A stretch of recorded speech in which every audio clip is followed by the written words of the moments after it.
राधे राधे मित्रों। कार्तिक महात्म्य का 30वां अध्याय।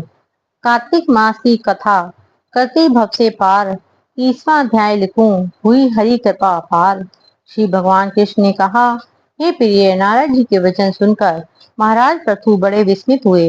अंत में उन्होंने नारद जी का पूजन करके उनको विदा किया।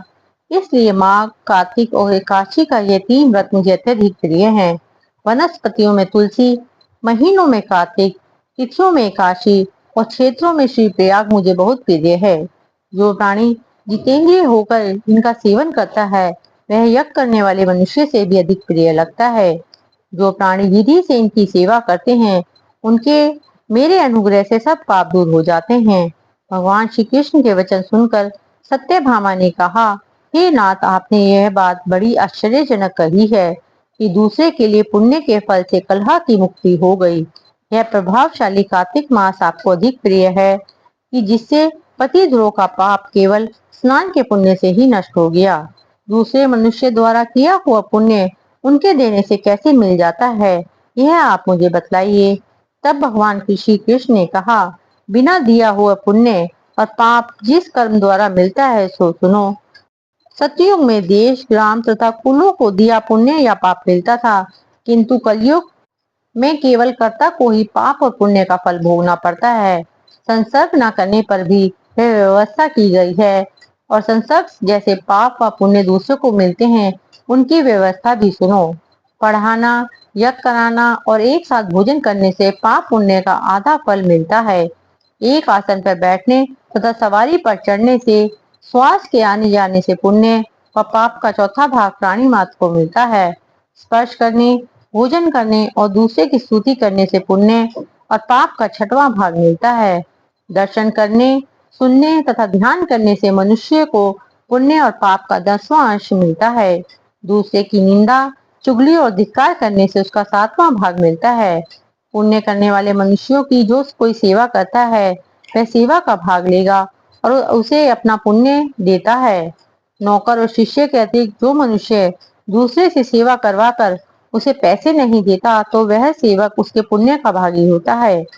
पंक्ति में बैठे हुए भोजन करने वालों की पत्तल जो व्यक्ति लांघता है, वह उसे जिसकी की पत्तल उसने लांगी है, अपने पुण्य का 6वां भाग देता है। ध्यान, स्नान आदि करते हुए मनुष्य से जो व्यक्ति बातचीत करता है या उसे स्पर्श करता है, वह अपने पुण्य का 6वां भाग दे डालता है। जो मनुष्य धर्म के काम के लिए दूसरों से धन मांगता है, पुण्य का भागी होता है।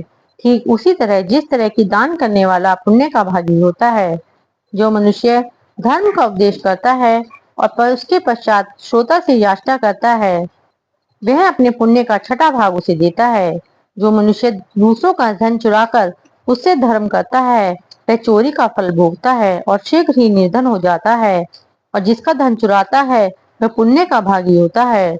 बिना ऋण के उतारे जो मनुष्य मर जाते हैं, उनको ऋण देने वाले सज्जन पुण्य के भागी होते हैं। शिक्षा देने वाला, सलाह देने वाला, सामग्री को जुटाने वाला तथा प्रेरणा देने वाला, वे पाप और पुण्य के 6ठे भाग को प्राप्त करते हैं। राजा प्रजा के पाप पुण्य के षष्ठांश का भोगी होता है। गुरु शिष्यों का, पति पत्नी का, पिता पुत्र का, स्त्री पति के लिए पुण्य का 6ठा भाग पाती है। पति को खुश करने वाली आज्ञाकारी स्त्री पति के लिए पुण्य का आधा भाग ले लेती है। जो पुण्यात्मा पराये लोगों को दान करते हैं, वे अपने पुण्य का 6ठा भाग प्राप्त करते हैं। जीविका देने वाला मनुष्य जीविका ग्रहण करने वाले मनुष्य के पुण्य के 6ठे भाग को प्राप्त करता है।